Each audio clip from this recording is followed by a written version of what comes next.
Welcome to Broad Strokes, Fortune Show where we talk about the news that matters to women.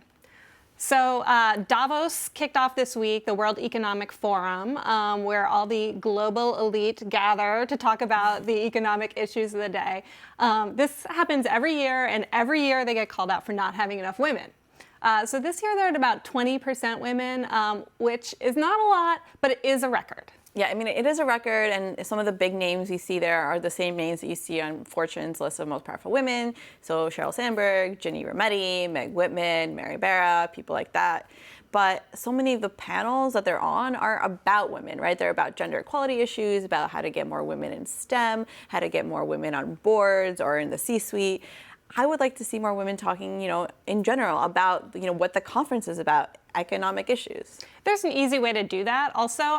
So basically this year there's about 10% of panels that are still all male at Davos, which should just not be acceptable in this day and age. So, if they make an effort to put women on all panels, you're naturally going to attract more women. You're naturally going to surface issues that matter to women. So speaking of men and gender equality, there was a really interesting study that came out this week that basically looked at, overall in the US, how people feel about gender equality, whether they think women have equal opportunities to men, whether they think it's a good time to be a woman in the US today. What particularly stood out in this poll is that Republican men have really different attitudes about this stuff than really anyone else. So they were the only group that said it's actually a better time right now in America to be a woman than a man. And they also think, maybe gender equality is important to them, but they think we're already there. One guy actually said that he believed that the white man in America was at the bottom of the totem pole right now. Part of the issue here is that men, or Republican men, I should say, don't really agree with everyone else on what it means to have gender equality. So in the poll, for example, you had Republican men say that, having women in political office and having women share caretaking responsibilities don't really matter for gender equality. Yeah, I think it's obvious to people like us that those things do matter. They mean that we get policies that help women. That women are freed up to be in the workforce.